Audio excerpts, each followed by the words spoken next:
I was born in New York City. I consider myself an ABC from NYC. Now, ABC means American-born Chinese. It's probably my life's work, photographing Asian Pacific Americans.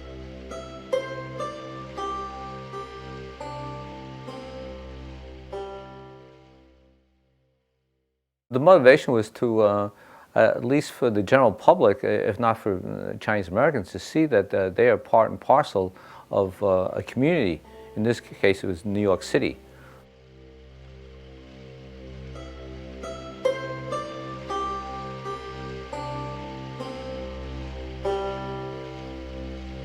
I met Corky, I guess, about 12 years ago now. I think it was 2000, 1999 or 2000. Corky had a large exhibition at the Museum of the Chinese in the Americas, MoCA.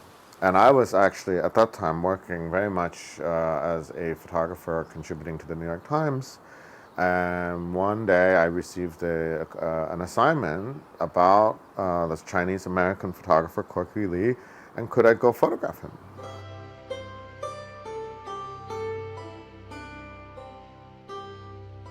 I think one of the things really interesting about the time that Corky started working and photographing is that Chinatown here in New York, and in fact in the Chinese community throughout the United States, was changing very fast, because up until 1965, the Chinese community was very small. By the early 1970s, which is really when Corky is, I think, working very hard to document the community here in Chinatown, Chinatown was going through this first moment of big growth. Corky was using his camera to document all this. And his pictures are, I think, both historically important because they're so unique and very beautiful.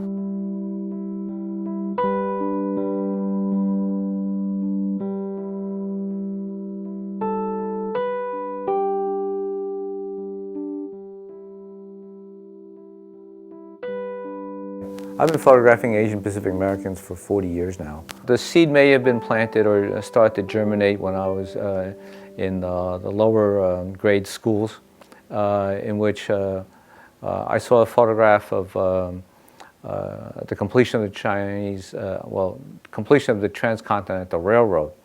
And I went to looking at the photograph, to count how many Chinese worked on the railroad.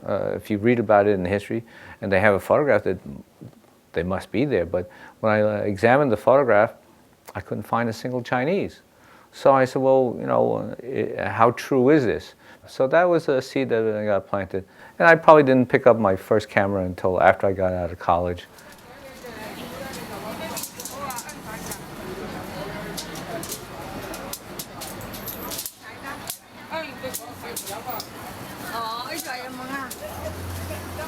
There's only a difference of like 3 inches.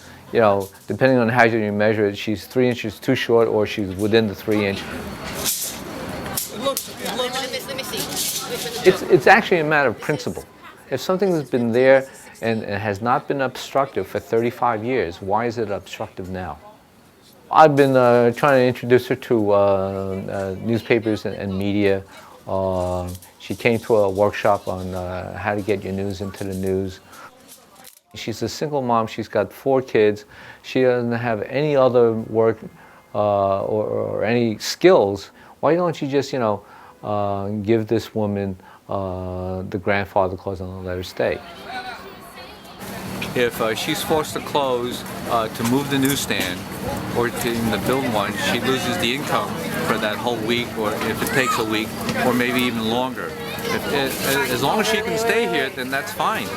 You know, and I think she's already gotten over 1,000 petitions signed for her to stay where she is. Corky has an artist's eye, but he also has an activist heart. That's what I think the difference is between Corky and a lot of these photographers, you know, because he's shooting what he feels in his heart, and they shoot what they think will get them paid. I think that I would categorize myself as an activist photojournalist, because I was an activist before I got into photography.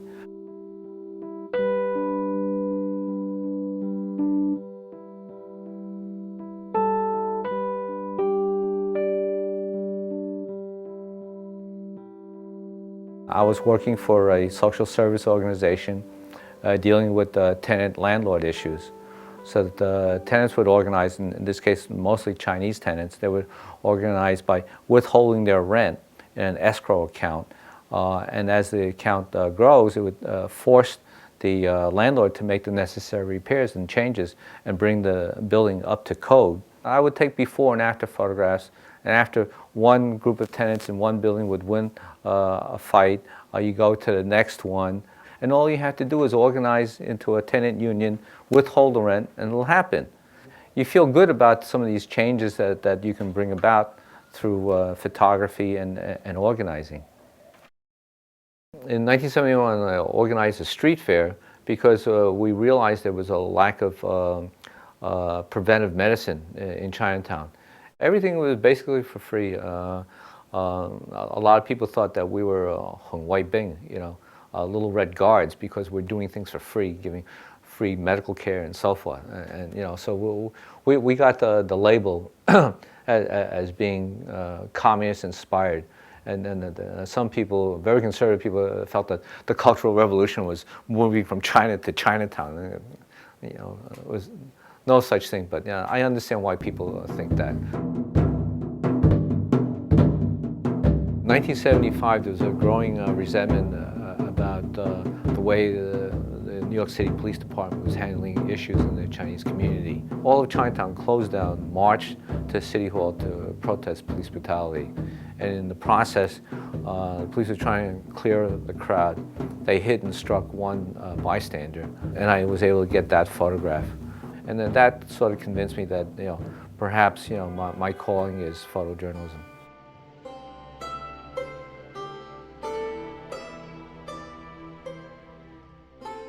Most of my photographs have to do with the daily lives of Asian Pacific Americans, as well as civil rights.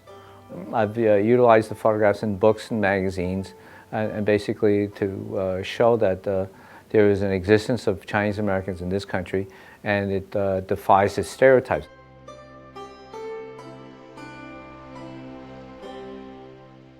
The stereotypes are that the Chinese or Asian Pacific Americans are pretty docile. You know, they really don't express anger or frustration about things that actually affect them. I think as a result of the civil rights movement from the 1960s, you know, Chinese and other Asian Pacific Americans are showing their disdain for things that affect them.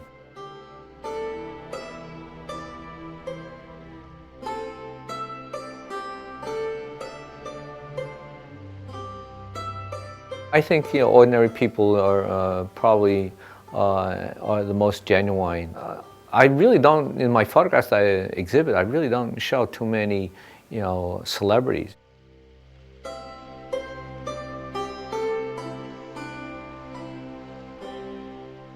When people were protesting, tenants were protesting against landlords, for example, they didn't have a voice. They were ordinary working class people for the most part. So when someone like Corky says, okay, I'm going to help give this a voice, I think that's really important. Because especially in the 70s in Chinatown, it's not like if Chinese demonstrators were tenants were gonna protest landlords. It's not like that the New York Times would be there and, you know, the TV news would be there. No, they would not be there because they wouldn't know about what was going on in Chinatown. It was not a community that they knew a lot about. It was not a community that they had any way of understanding. And someone like Corky really helped shape that. He really helped give not just Chinese Americans a way to see ourselves, but also the bigger world a way to see Chinatown. I'll give you two. So you get to vote twice. If this is a true election, it'd be pretty scandalous.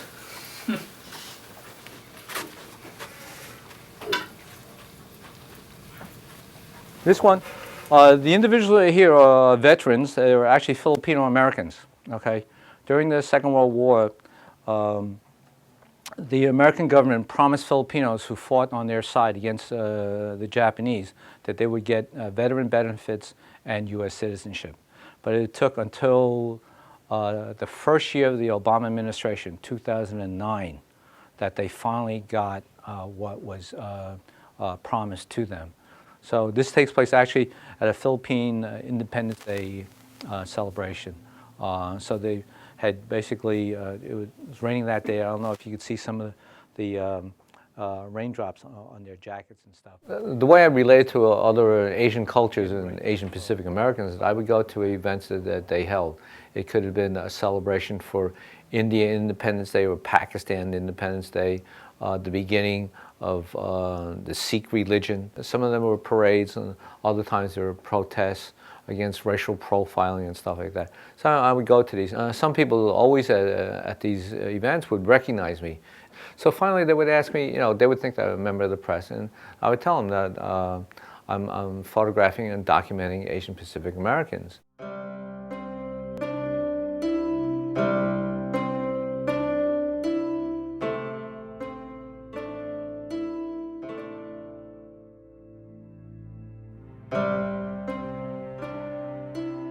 I went to Central Park, and there were about 2,500 Sikhs. These are people who, South Asians who wear turbans.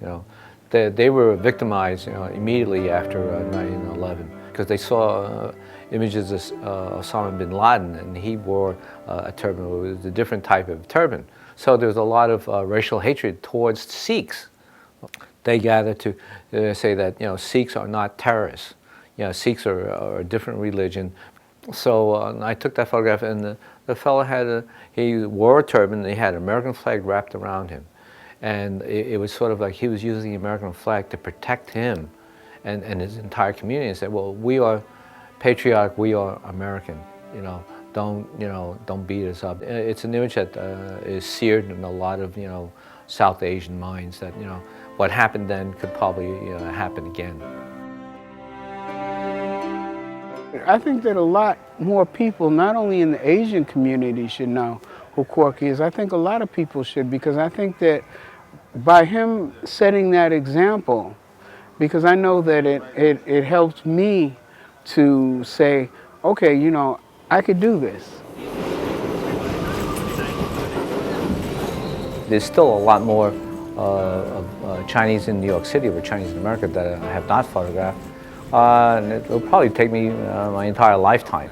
I continue to pursue photography because it's more of an enjoyment and a satisfaction that I'm doing the right thing. One of my quests is not for people to remember who I am or what I represent, but if there's a book around and people go to a library, if there's still libraries, like 50 years from now, or at least, on the internet, and if they want to look at what were concerns of Chinese Americans or Asian Pacific Americans and see and understand or try to understand, then my job is done. I could be happy 6 feet under pushing up daisies.